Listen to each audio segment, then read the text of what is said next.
Welcome back my dear student. मैं दानिश खान बात करता हूँ बच्चों आपके अपने यूट्यूब चैनल देखिए सीट में। तो मेरे प्यारे बच्चों आज हमें क्या पढ़ना है? कक्षा 12 का भौतिक विज्ञान फिजिक्स पढ़ना है।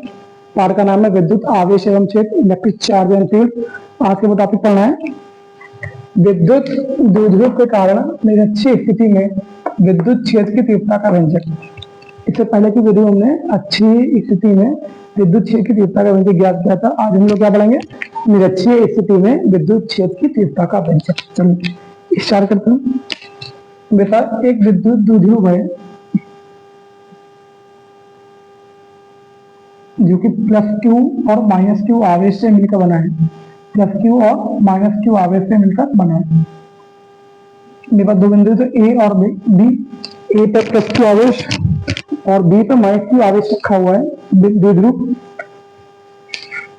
इसके मिड पॉइंट O है, मान लिया O से स्मॉल r दूरी पे बिंदु P रखा है जहां पर हमें विद्युत क्षेत्र की तीव्रता का व्यंजक लिखूंगा।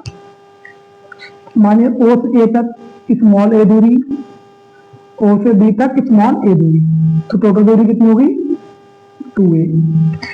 कई बुक्स में 2l भी दिया गया है, तो टेंशन की बात है, चाहे 2a हो चाहे 2l हो, ठीक है। इस a को हमने क्या किया बच्चों? P से मिलाया और इस P को भी हमने B से मिला दिया। क्लियर है? इसको मिला दिया। अब इसको मिला सकते हैं हमसे। तो हमने क्या किया देखिए सर,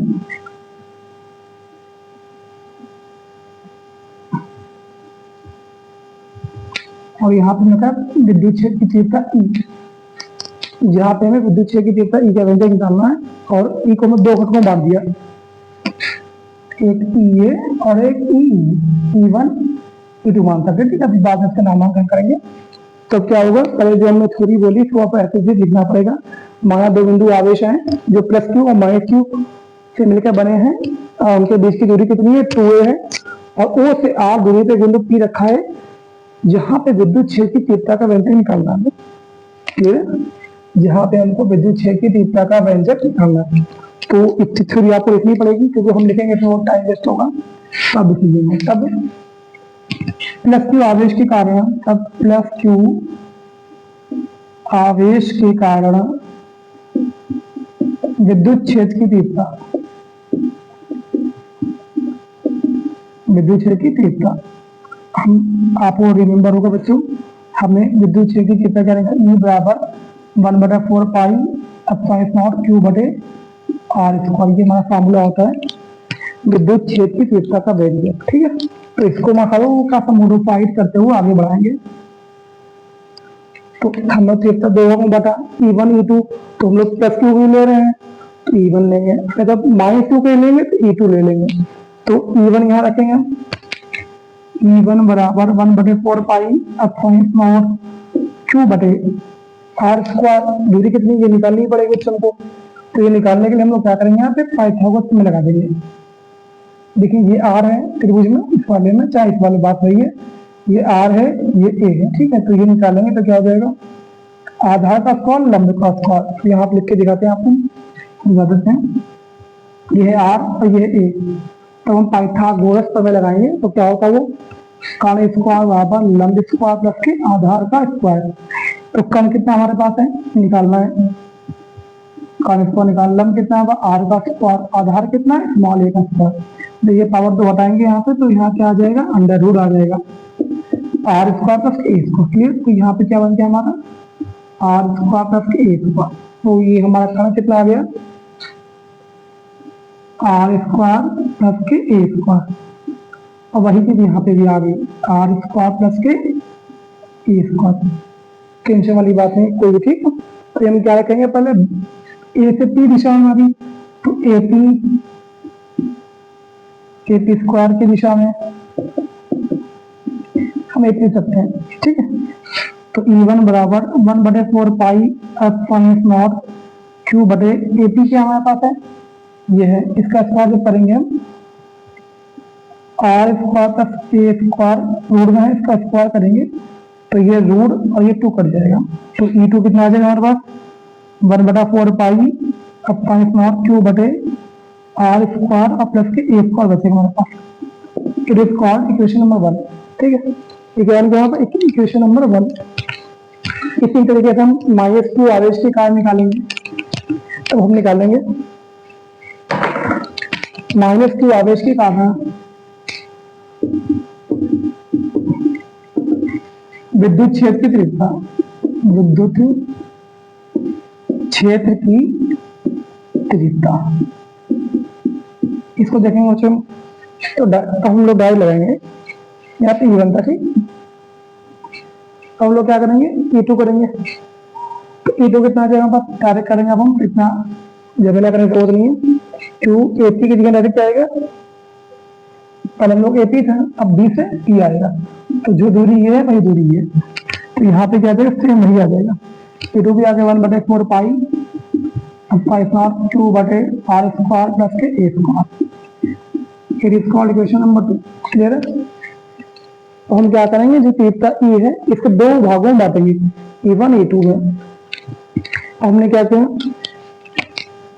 तीव्रता E को समकोणिक घटकों में बांटने पर, समकोणिक मतलब एंगल बनाना हमको, ठीक है। ये एंगल बना दिख रहा है, समकोणिक घटकों में बांटने पर फिलहाल आपको इतना लिखना नहीं पड़ेगा एग्जाम में, समझना। बांटने पर बांटते हैं तब E1 E2, E1 मान लीजिए, ठीक है। तो ऊपर जो E1 है और E2, ठीक है। पहले हम क्या करेंगे, क्षैतिज घटक और ध्रुवीय। तो क्षैतिज घटक और ऊर्ध्वाधर घटक, कहने का तो मतलब ये है, इस वाले को हमने E1 को जो है ऊर्ध्वाधर घटक मान लिया हमारा, और ये E2 मान लिया हमने। E1 ऊर्ध्वाधर घटक है और ये E2 क्या है, क्षैतिज घटक। क्लियर है। तो हम फिर से क्या करेंगे, E1 को समकोणिक घटकों में बांटने पर, तो इसको दो भागों में बांटेंगे, समकोणिक घटकों में बांटने पर सेम वही है, बांटने पर तब क्या जाएगा, E1 और E2 एक साइन में जाएगा हमारा, एक बच्चे जाएगा कॉस में। तो क्या हो जाएगा हमारा, E1 साइन थीटा और E2 cos, E1 cos theta, E1 sine theta. अब यहाँ देखिए साइन कैसा था आपका, क्या ऊर्ध्वाधर है, ठीक है। E1 साइन क्या हो जाएगा हमारा, ऊर्ध्वाधर घटक, ऊर्ध्वाधर घटक। क्लियर है ना। जो हमारा E1 है यहाँ पे मान लीजिए यहीं पे E1 भी है, E1 कॉस और E2 कॉस, ठीक। इसी में दिए थे हम, टेंशन तो नहीं। E1 कॉस, ये होगा क्षैतिज घटक ना बच्चे। इसी तरह हम E2 को बांटेंगे, E2 को समकोणिक घटकों में बांटने पर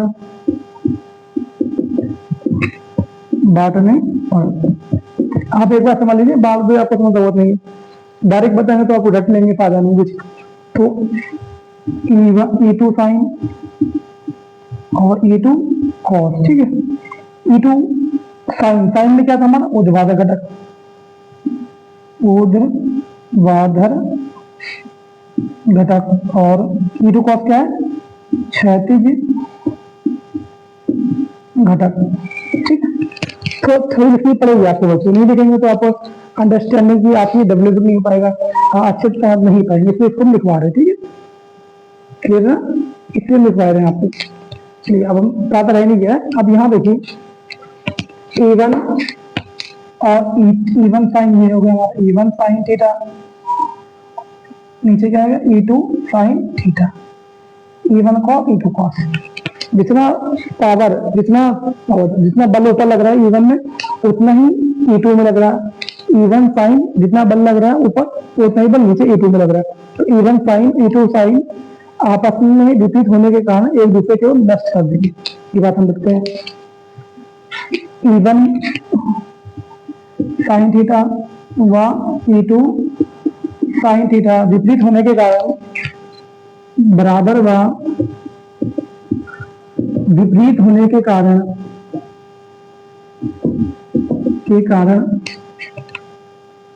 एक दूसरे के बल को एक दूसरे के बल को नष्ट कर देते हैं, नष्ट कर देते हैं। तो क्या होगा, E1 sign E2 sign clear हो, खत्म हो गया। ठीक है, हमारे पास क्या बचा, E2 कॉस, E1 कॉस और E2 कॉस बचेगा। परंतु E1 कॉस थीटा व E2 कॉस थीटा एक दिशा में होने के कारण, एक दिशा में होने के कारण आप देख सकते हैं E1 कॉस E2 कॉस एक ही दिशा में जुड़ जाएंगे, होने के कारण जुड़ जाते हैं, टफ नहीं, एकदम क्लियर। ठीक है, आप इसके 3 टाइम लिखिए ना, लिखिए आप इतना कर सकते हैं डायरेक्ट, उसके बाद से लिख दीजिए E1 साइन E2 साइन करके उसके बाद हो जाएगा। तब त्रिपता, तब परिणामी त्रिपता। तो E बराबर क्या आएगा, E1 कॉस थीटा ना प्लस के E2 कॉस थीटा, क्योंकि साइन साइन पे कैंसिल हो गए, E1 कॉस थीटा प्लस के E2 कॉस थीटा। ठीक है, क्लियर। तो E बराबर हमारे पास क्या है, E जो E1 है वही E2 है, एक ही दिशा में एक बल देखा, तो जो E1 वही E2 है, तो E1 कॉस थीटा प्लस के ये भी E1 हो जाएगा, E1 कॉस थीटा बच्चा ना, क्लियर है। तो E बराबर क्या आएगा, E1 2 E1 हो गया कॉस थीटा ना। ठीक है, E बराबर क्या आएगा, 2 इंटू E1 का मान रख देते हैं 1/4 पाई एप्सिलॉन Q बटे R स्क्वायर तक के A स्क्वायर। क्लियर। अब कॉस थीटा की बात करते हैं, कॉस थीटा। ठीक है, यहाँ पे लगाते हैं कॉस की बात। अब यहाँ देखिए ट्रायंगल को, ये सब कर दे, इतना समझ आ जाएगा। तो यहाँ पे कितना था, ये R था, ये A था, और ये था R स्क्वायर प्लस के A स्क्वायर। लिखा कम होने की वजह से सब लिखनी पड़ा। देखिए इधर ये R है, ये A है, ये R स्क्वायर प्लस के A स्क्वायर। क्लियर। तो कॉस का मान क्या होता है, कॉस थीटा होता है आधार बटे कण। आधार कितना है, A है, कण कितना है, अंडर रूट का R स्क्वायर तक के स्क्वायर। ठीक है, तो E बराबर यहाँ देखिए 2 गुणे 1/4 पाई एप्सिलॉन Q और R स्क्वायर प्लस के A square into cos theta का मान कितना, आधार बटे कण। आधार का A, कण है अंडर रूट का R स्क्वायर प्लस के A स्क्वायर। ठीक है, अब ये 2AQ इसके पास लिख लेते हैं, तो पहले 1/4 पाई ऐसे लिखा जाएगा 1/4 पाई एप्सिलॉन, यहाँ पे 2AQ ये 2AQ बटे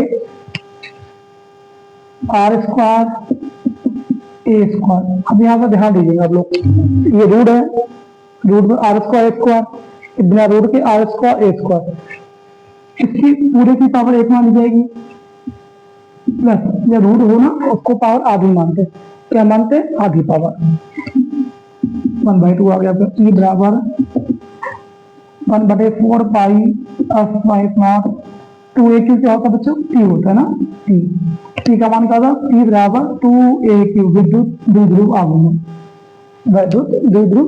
ठीक है, तो 2AQ आ गया T, R स्क्वायर प्लस के A स्क्वायर। यहाँ देखिए 1 और आधा 3/2 आ जाएगा, 1.5। 1 आधा कितना, 1.5 होता है ना। तो E बराबर 1/4 पाई T बटे R स्क्वायर प्लस ये 0 हो जाएगा, का मान ऐसे दिखाते हैं आपको, ये का मान 0, ये बराबर 0। तब क्यों, जब विद्युत द्विध्रुव A और B की दूरी थोड़ी सी ज्यादा है, अगर इसकी दूरी कम कर देना तो A का मान, ये जो A है वही B आपस में चिपक देंगे के, तो A का मान कितना 0 हो जाएगा। तो E बराबर 1/4 पाई एप्सिलॉन T बटे, तो R स्क्वायर की पावर कितनी आ गई, 3/2, 2 से 2 कैंसिल हो जाएगा हमारा, 2 से 2 काट दीजिए। ठीक है, ये 2 और ये 2 काट दिया हमने, तो 1/4 पाई एप्सिलॉन T बटे R Q बचाइए। यही हमारा निरक्षी स्थिति में विद्युत दोहन के कारण निरक्षी स्थिति में विद्युत क्षेत्र दिखता। तो मेरे प्यारे बच्चों, इसको आप एक दो लिख के देखिएगा, अपनी काफी अच्छे से नोट बनाइएगा। मिलते हैं आपको इसी प्रकार नेक्स्ट वीडियो में। थैंक यू फॉर वॉचिंग इस वीडियो। तो बच्चों, अगर आपने मेरे चैनल को सब्सक्राइब नहीं किया प्लीज सब्सक्राइब करिए ताकि हमको थोड़ा मोटिवेशन मिलता रहे। Thank you.